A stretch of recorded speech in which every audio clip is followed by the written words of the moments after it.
Now moving on to our next game that we are talking about, it is South Africa versus Wales. Now this game, I think, is a little bit more one-sided on paper than a few of these other fixtures that we have seen. South Africa, they've won 2 out of the last 3 games of internationals that they've played in November, and one of those wins was actually up against Wales at Principality Stadium, winning it 23 points to 18, and what was an incredibly close fixture. But in the end, South Africa, they did show that they were just a little bit too strong for Wales on the day. Looking through South Africa, they've got a strong side. They've got a nice combination of the young and the old making their way into this fixture, and that 4-pack, anytime you see it, you just know it's going to be dangerous. Like, you look through at that front row, you've got Kitsoff, Bongi Ombonambi, Franz Malherbe, and then you look behind them and you've got big Eben Etzebeth, who'll be ready to run over the top of someone and possibly send a Welshman back to Wales. And that's just an attacker as well. He is a beast. He's been playing well in the last season, and I'm looking forward to seeing Big Etzebeth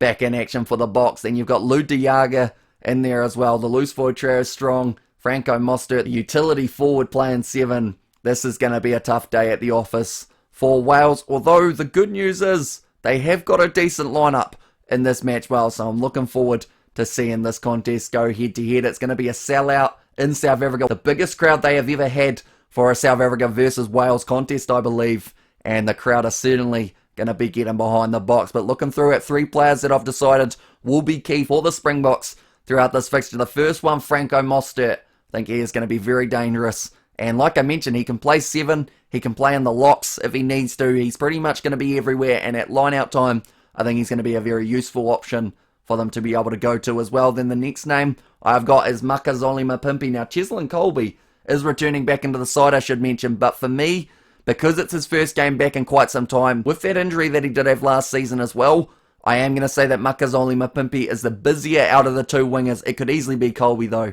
because that man seems to love to find his way into a contest when he doesn't get the ball that often. But Makazole Mapimpi, try-scoring record at international level is brilliant. He's got the pace, he's got that quick step, and he is going to be one to watch out for throughout this game. Then the last name that I have got is actually Damien D Linde. Number 12, crash ball is something that he specialises in, and he always runs it hard, and him and Lucanio Arm in that rugby championship, we're just starting to find that chemistry near the end of the contest. The good news is Damien D Linde, he is match fit, he's rearing to go, and I think he could break quite a few tackles up against Wales in this game. Looking through now at Wales, they won 1 out of 5 of their games of the Six Nations, and their last loss was actually to Italy, 22 points to 21, a monumental win for Italy, which is why a lot of people are saying that this game will be extremely one-sided in favour of the Springboks. But I hope Wales can put up a decent enough fight. They've got some good players in there. Talupe Faletau is the first name that I've got for players to watch out for. The big number 8 is going to be going head-to-head with Quagga Smith. Now, I will mention no Dwayne Vermeulen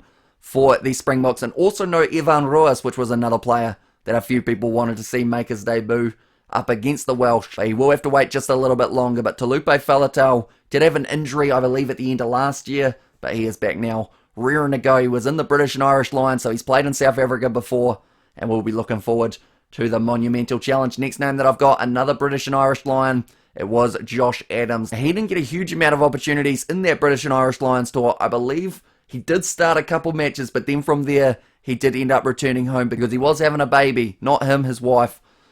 Wasn't coming out of his. But looking through Adams for his form for Cardiff, he has been a little bit quiet, but then that could be because Cardiff haven't had the best run in the URC. He's a dangerous player. He's similar to Makazole Mapimpi in terms of that extra bit of pace that he possesses, and he's going head-to-head with Cheslin Colby. So it's that big question of whether or not Colby will be able to shut him down nice and early, which we know that Cheslin Colby has got the potential to do, but it's whether or not Adams has got that thinking brain to be able to work out how to stop that from taking place early on. He will also have to chase the kicks hard.